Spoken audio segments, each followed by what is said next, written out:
Hey everybody, it's me, Rick Acosta, the Dodger Card Collector, coming to you with another video. Today is Friday, October 28th. The weekend is finally here. Halloween is on Monday.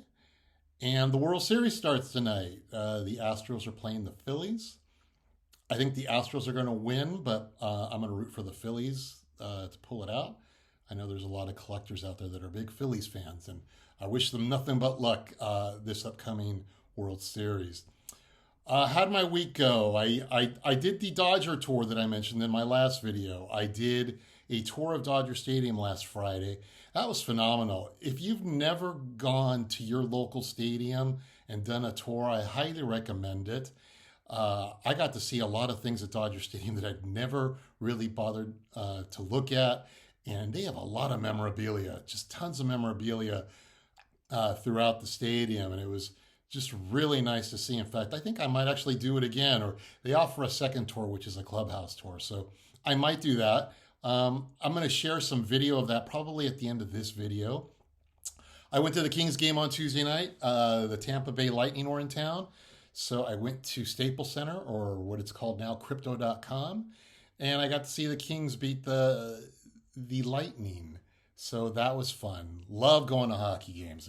If you've never been to a hockey game, there's no cooler sport to see in person than a hockey game. So that was a good time seeing the Kings play the Tampa Bay Lightning. I have tickets for the Rams game this weekend. They're playing the 49ers. You know, it's funny. The Rams are the Super Bowl champions, and they beat the 49ers to get into the Super Bowl last year. But they still can't beat the 49ers during the regular season. And it just seems like Kyle Shanahan has John McVay's number. So should be interesting to see what happens this weekend now. 49ers have Christian McCaffrey. The Rams' offensive line is not very good this year. So let's see what happens on Sunday. Lakers. I think the Lakers are 0-4. I haven't really paid much attention. The only reason I bring up the Lakers is because it's late October and Christmas is in 2 months, less than 2 months. This is the one time of the year that I get to buy a basketball card. My brother-in-law loves the Lakers, loves them. So for the past couple of years, I make it a point to buy him a PSA graded Laker card, a card of somebody on the Lakers. This will be my third year. The first year I did it, I bought my brother-in-law the. I'm gonna get the years wrong here, so I think it was the 1998 Topps Kobe Bryant rookie card. I think I'm wrong on the year, but I bought him a rookie card and a PSA 8, and he absolutely loved it. And he showed the entire world that on Christmas Eve when I gave it to him. So he liked it so much, and I'm always sending him pictures when I'm at a card show of old basketball cards. He seemed to really like sports memorabilia. So last year, and again, I'm going to get the year wrong, I bought him the second year Kareem Abdul-Jabbar. I should say Lou Alcindor. I think that's the 1969 Topps. It's a long card. Really nice. I was kind of tempted to keep it for myself, but I chose not to, and I gave it to him, and he loved it. So this year, I'm leaning towards getting him one of two players, either Magic Johnson or Jerry West. And you guys know this, rookie cards are just way too expensive. So the Magic card, I think, features Magic, Larry Bird, and Dr. J on one card. So he's not going to get that. I'm contemplating getting him the second year, Magic Johnson. And then with Jerry West, I think his rookie card is like 1960 or 1961 Fleer. And that's just, again, that's an icon card. That's a grail card.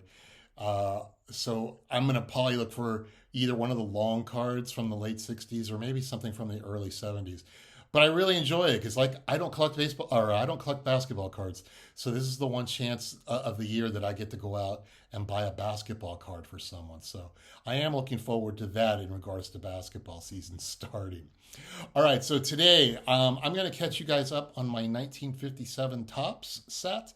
Last time I left you it's been more than a few weeks, and I left you with hanging with needing 6 cards, and I have picked up 4 cards since then.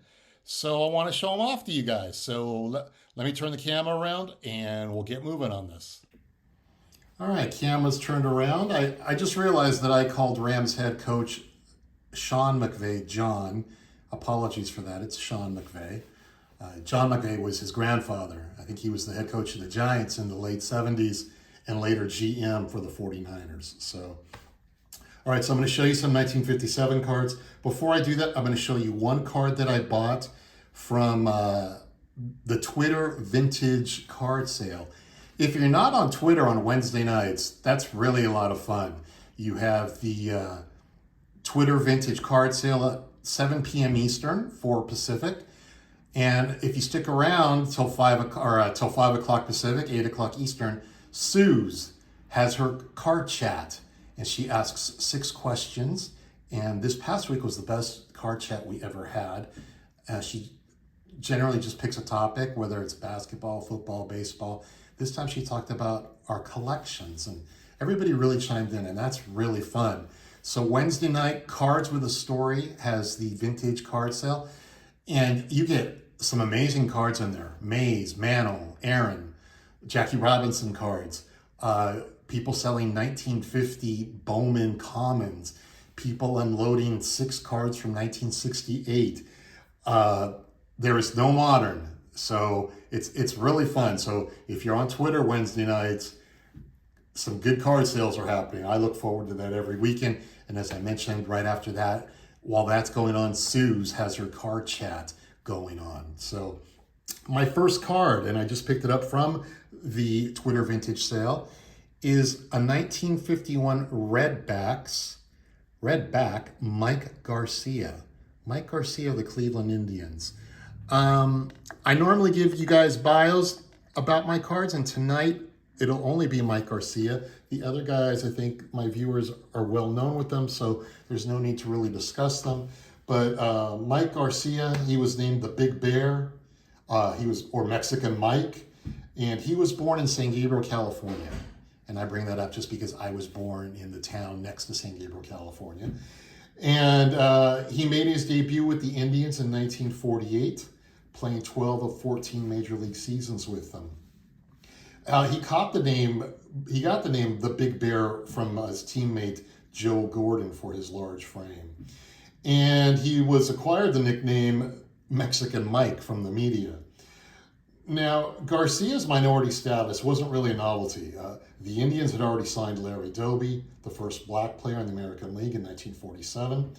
And the 1951 team had manager Al Lopez, Latino players Minnie Minoso and Jesse Flores, and Garcia and Mexican player Bobby Avila were already on the team. So everyone talks about how the Dodgers integrated baseball. Well, so did the Cleveland Indians.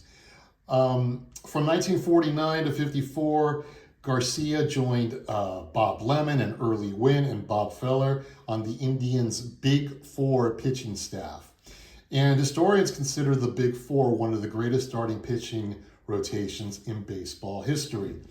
And during those 6 seasons with the Big Four, Garcia, he compiled a record of 104 wins and 57 losses. He won 20 games in 1951 and 22 games in 1952. And his best season was considered to be 1954, when the Indians won a league record 111 games. And Garcia finished that season with a record of 19-8 and a league-leading ERA of 2.64 with 5 shutouts. Now, he was the only member of the Big Four not elected into the National Baseball Hall of Fame, but he has been included in the 100 Greatest Indians and has been inducted into the Cleveland Indians Hall of Fame. So that is Mike Garcia. And there's his red back. I think it's, like I said, he grew up in the town next to mine. And I thought we should bring him up. All right, so now we can look at my 1957 cards, and we're going to start off with Whitey Ford. And we all know about Whitey Ford, so there's not really much I can tell you about him. For my newer viewers, just so you know, I don't normally keep my cards in card sleeves or in card savers. They're usually kept in sets are kept in binders. So I took Whitey out of the binder and I put him in a penny sleeve or a card saver just for the purpose of this video. And he'll eventually return back into the binder after this video. So that's Whitey Ford. My next card from 1957, Bill Mazeroski, rookie card in a PSA 4. I kind of ranted and raved about Mazeroski a couple of some videos of mine ages ago. His card is really expensive, and for 1957, I've been able to find 90% of my cards for under VCP. Not Mazeroski. That card holds steady. And eventually I just had to give in and buy it. And I have another buddy who's working on a 1961 set. He was saying the same thing about some of the Pirates cards he was working on. They were a little bit more pricey. And I know that happens with Yankees and Dodgers. I guess we have to add the Pirates to that list. But that's a nice looking card. 1957, Bill Mazeroski. I'm really glad to get that card out of my list. So my next 57 card is a 1957 Topps Willie Mays in an SGC3. Lately, I have been spending more time hunting down my vintage cards from auction houses as opposed to eBay. And this card, the Willie Mays card, I received from the Robert Edwards auction. I won this for way under VCP. I'm not a card grading expert, but I don't know why this is a 3. Yeah, it's a little off-centered. The corners look good. Good enough for me. Let's leave it at that. I know somebody will make in the comments, oh, this is what's wrong with it. So feel free to chime away. But that's my Willie Mays card from 1957. Nice looking back. And then my last card is going to be a 1957 Frank Robinson rookie card in a PSA 4. I won this card from the Mile High Card Company. It took me a little while to get the card from them, but once I reached out to them, they sent me out the card immediately. Another card I won well under VCP. So you guys should, if you guys are just only hanging out on eBay, check out those auction houses because there's some good deals to be had there. And I know a lot of you guys are doing that. Topps kind of dropped the ball on this one because Robinson won the Rookie of the Year in 1956. He played a full season. In 1955, Topps was smart enough to include Sandy Koufax and Harmon Killebrew and Roberto Clemente, who were rookies. For some reason, they dropped the ball on this one, though, and they missed out on Robinson, but they did include him in 1957, and that's his rookie card from that year. All right, so that leaves my final stats on 1957 right now. I am down to needing 2 cards, one of them being Ted Williams and the other one being Frank Robinson, or not Frank Robinson, Brooks Robinson. And I really hope I can finish this set this year. I got my eyes on a Williams that I really like. Brooks Robinson has proven a little elusive, so I continue looking. So I'm down to 2, but thanks for joining me and have a wonderful weekend. And I'll catch you guys on the next video. I'll leave you with some footage from my tour of Dodger Stadium. Have a great weekend, you guys.